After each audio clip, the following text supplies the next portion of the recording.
The sun hung low over the Arizona plains, bleeding its golden light across the endless stretch of red sand and broken rock as a lonely rider pushed his tired horse through the dust. Eli Turner, a poor rancher whose life had been beaten down by drought, debt, and bad luck, wasn't out here for cattle or fortune. He was chasing a sound. A cry, faint and human, had echoed through the canyon moments ago. And, though it might have been a trick of the wind, something deep in his bones told him it wasn't. His weathered face tightening with concern as he called out, "Hello, anyone there?" The only reply was silence, until a second cry came weaker, this time from somewhere below. Eli dismounted, grabbing his rifle just in case, and followed the echo through the narrow, twisting gorge until he reached the dry creek bed. What he saw there made him stop cold. Two enormous figures lay sprawled in the dust women, Apache by their clothing and markings, but impossibly large, easily 7 feet tall. Their long black hair was matted with dirt and blood, and their deerskin dresses were torn from battle. One was barely conscious, the other trying desperately to stay awake, her dark eyes burning with both fear and pride. Eli had heard tales of the Apache giants women of legendary strength, said to guard sacred valleys, but he'd never believed them until now. For a long moment he stood frozen, torn between fear and compassion, before the older one whispered hoarsely, "Help, my sister." That was enough. Eli dropped his rifle and knelt beside them. "Don't move, you're hurt bad," he said, his rough voice softening. He opened his canteen, lifting the younger sister's head and letting a trickle of water fall between her cracked lips. She coughed, gasping softly as life returned to her eyes. The older sister watched his every move, still wary, her breathing ragged. "I don't mean no harm," Eli murmured. "Just helping." The woman nodded faintly, surrendering to exhaustion. "We were attacked. White men," she said weakly, glancing toward the canyon ridge. Eli followed her gaze and saw faint hoofprints leading away, half buried in sand. Whoever did this was long gone. He worked quickly, cleaning their wounds with what little cloth he had and building a small fire to keep them warm. Night fell heavy over the desert, bringing with it the whispering wind and the distant cry of a coyote. The firelight painted their faces in soft gold, and Eli found himself studying them, not with fear, but with quiet wonder. Giants, yes, but not monsters. They were human in their pain, their trembling hands clutching each other like frightened children. Hours passed before sleep took them. Eli sat awake beside the fire, his rifle across his lap, watching the flames dance against the canyon walls. He couldn't shake the feeling that by saving them, he'd crossed into something ancient, sacred. When dawn finally broke, pale and cold, the sisters stirred. Their wounds were wrapped, their breathing steadier. The older one met his eyes and said softly, "You have done a great thing, rancher. Our people will know." Eli didn't understand what she meant, but as the wind swept through the canyon and carried her words away, a chill ran down his spine. He had no idea that his act of kindness had already set something far greater in motion, something that would change his life forever. The morning sun climbed slow and fierce over the canyon, burning away the cool breath of night as Eli Turner saddled his horse and looked back at the two sisters he had saved. The fire had died to ash, but the light in their eyes was stronger now.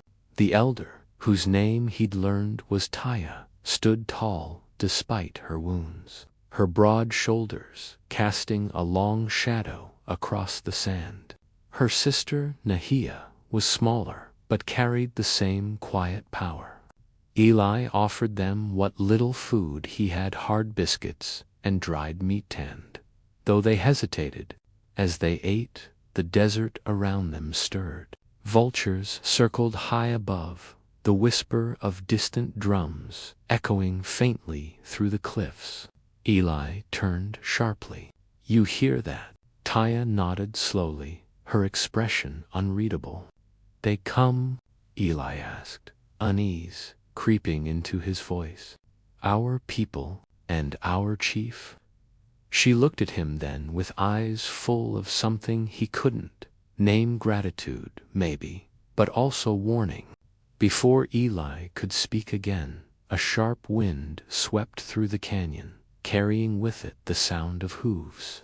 Out of the dust, a line of riders emerged, silent, powerful, their faces painted in red and black war marks.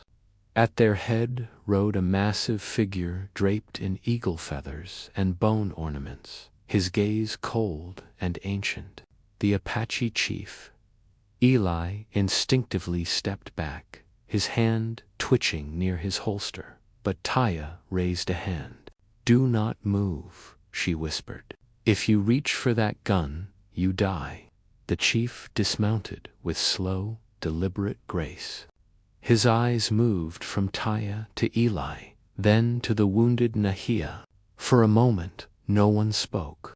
The desert seemed to hold its breath.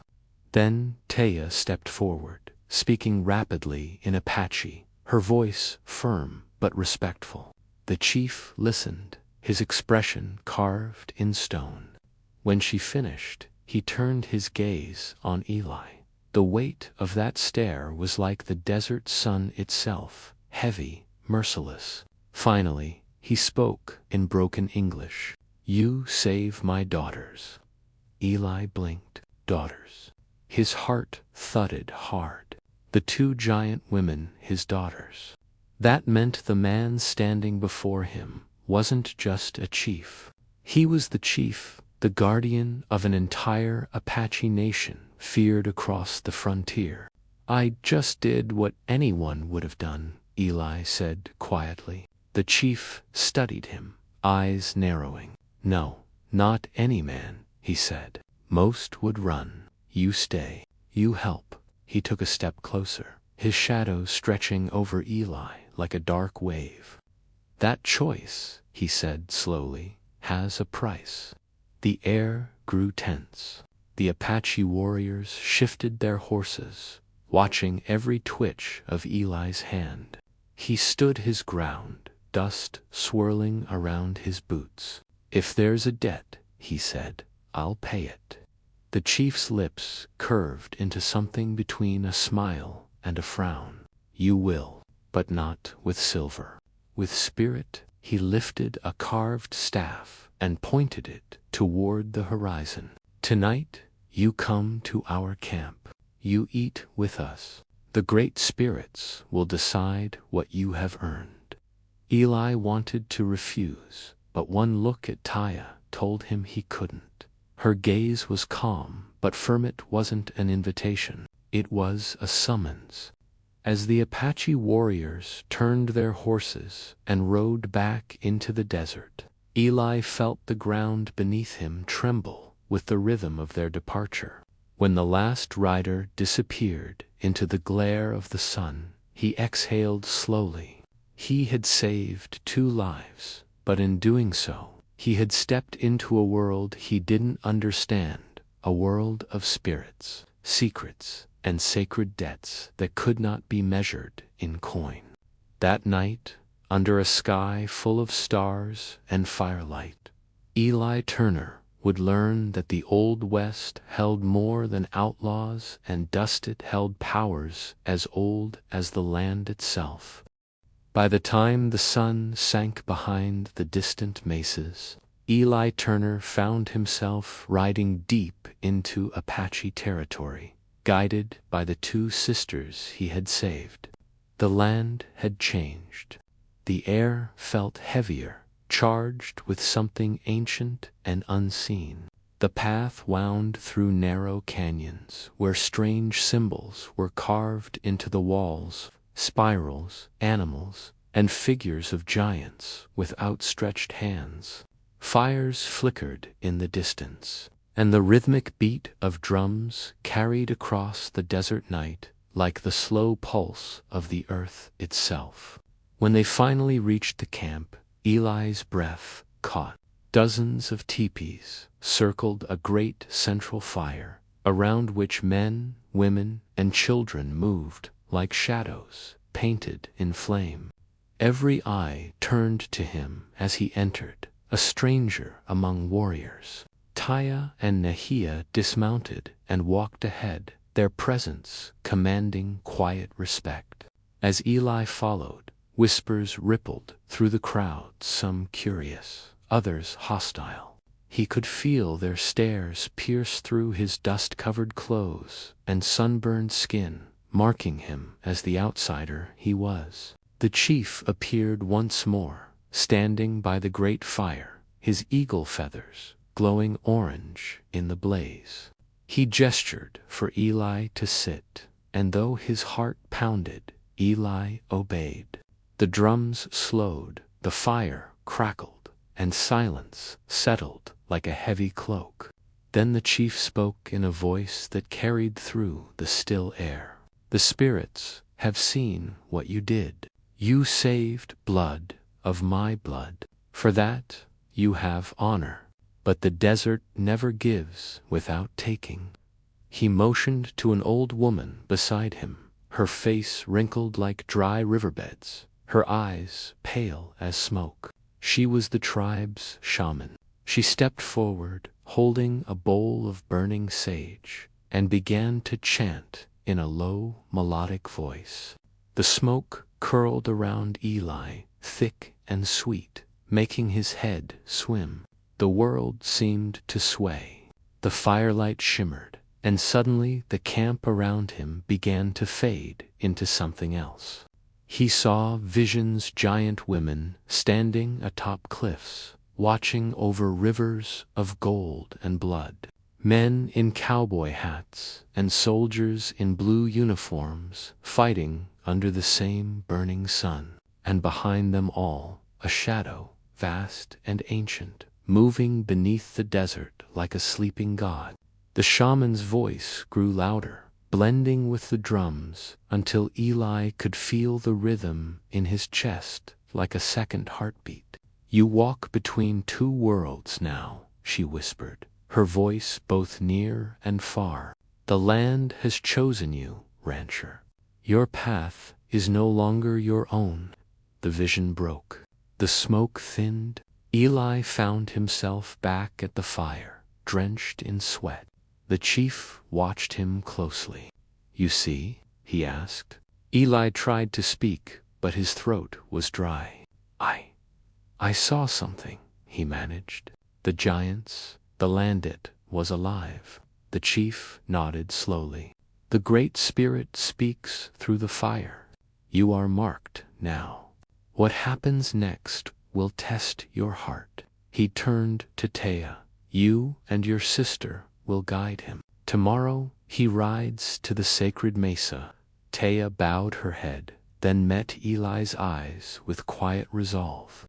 "You saved us," she said softly. "Now we save you." Confused, exhausted, and filled with an uneasy sense of destiny, Eli looked into the flames once more.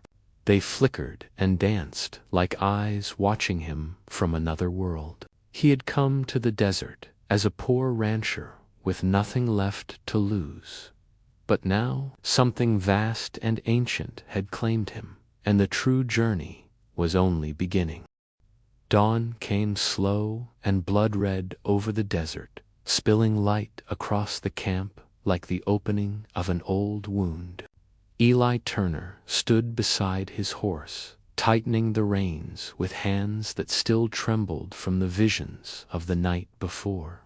The air was cool, but the weight in his chest felt heavier than the heat of noon.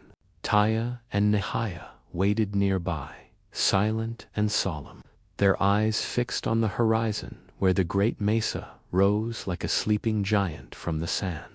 Its flat top glowed faintly in the morning light, sacred and unreachable. The chief said, "The spirits wait for you there," Taya told him quietly. "They will test your heart, your courage, your truth." Eli tried to smile, but it came out thin and nervous.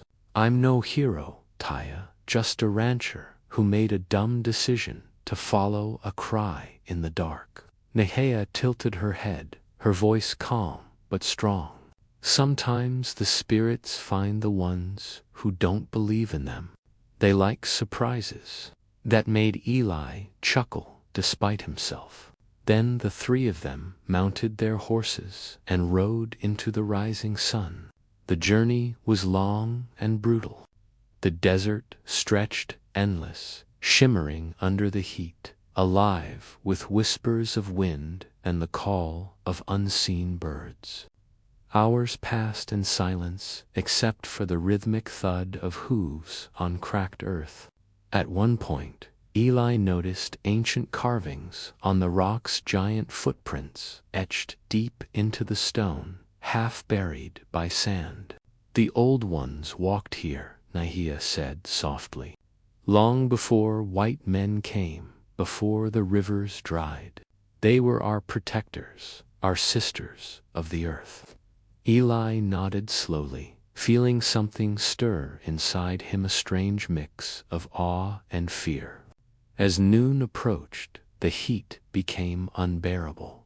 Sweat dripped down his neck, and his lips cracked from thirst. Yet the sisters rode on effortlessly, their strength almost otherworldly. Finally, by late afternoon, they reached the base of the mesa. It rose hundreds of feet into the sky, its sides sheer and unforgiving. Taya dismounted, tying her horse to a rock. "This is where we stop," she said. "You climb alone." Eli frowned, glancing up at the impossible height. "You serious?" "The test is not for us," she replied. "Only you can face what waits above." He took a deep breath, adjusted his hat, and began to climb. The rocks were hot under his hands, the wind sharp as blades. Halfway up, his strength faltered, and he nearly lost his grip.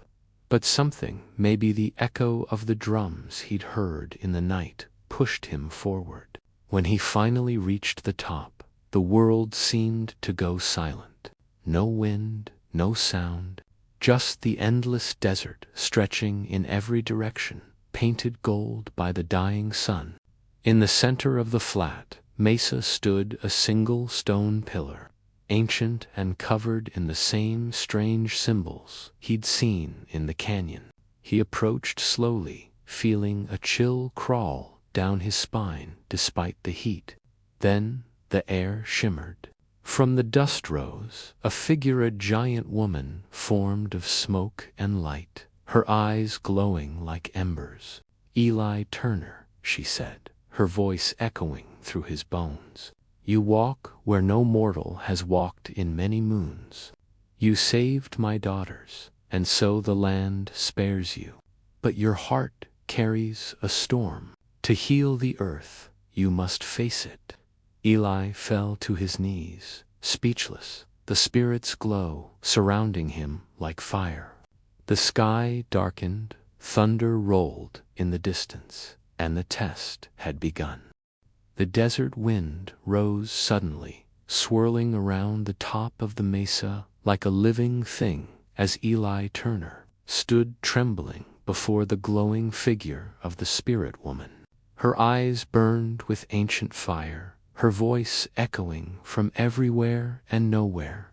"The heart of man and the heart of the land are one," she said. "When man forgets the land forgets him." Her words sank into him like stones in deep water. Eli didn't fully understand, but he felt them deep, primal, older than any Bible verse or frontier tale he'd ever heard. The Spirit lifted her hand, and the ground beneath him began to shift. In an instant, the mesa vanished, and Eli was standing in the middle of a storm. The desert had turned black, lightning tearing the sky apart as walls of sand roared around him. Shapes moved in the storm faces, men on horseback, soldiers firing rifles, flames devouring wagons. He saw the past unfold like a nightmare, the settlers, the Apache wars, blood spilling into the dust. He saw men like himself, ranchers, miners, soldiers, taking land, burning villages, chasing ghosts of gold. "Do you see?" the Spirit thundered. "This is the price of forgetting." Eli fell to his knees, covering his face against the wind. "I didn't do this," he shouted, though his voice was swallowed by the storm. The Spirit appeared before him again, towering above the chaos. "You carry their legacy," she said. "You live on stolen breath, walk on borrowed bones. Yet you showed mercy when others would have turned away." The storm slowed. The sand began to clear, revealing not a battlefield, but a mirror of rippling light. When Eli looked into it, he saw himself not as he was, but as he had been. A broken man, angry at the world, blaming fate for his loss. He saw his ranch burning in a drought, his wife's grave marked by a simple wooden cross, his faith shattered. "You saved the sisters not out of courage," the Spirit whispered, "but because you no longer feared death." Eli's eyes burned. He wanted to look away, but the vision held him captive. "Then tell me," he rasped, "what am I supposed to do?" The Spirit's expression softened. "Remember," she said. "Remember that the land is alive, and your hands are part of it. The giants are not gods, they are its guardians. You will be their bridge." Slowly, she reached out, her massive, glowing palm hovering before him. "Take the oath, Eli Turner, and the spirits will walk with you." His hand shook as he raised it, touching her light. The moment their hands met, a surge of warmth and power rushed through him, flooding his veins with light. The world exploded in color visions of rivers returning, grasslands reborn, bison thundering across the plains. Then everything went dark. When Eli opened his eyes, he was lying on the mesa once more, the sun setting behind the distant hills. The Spirit was gone. His chest glowed faintly where her hand had touched him, a mark of light pulsing like a heartbeat. Far below, he could see Taya and Nahia waiting, their faces upturned. Somehow, he knew they could feel the change in the wind, the desert breathing again. Eli stood slowly, gripping his hat against the breeze. He didn't know what the oath truly meant, only that something sacred had passed into him. The test was over, but his purpose was only beginning.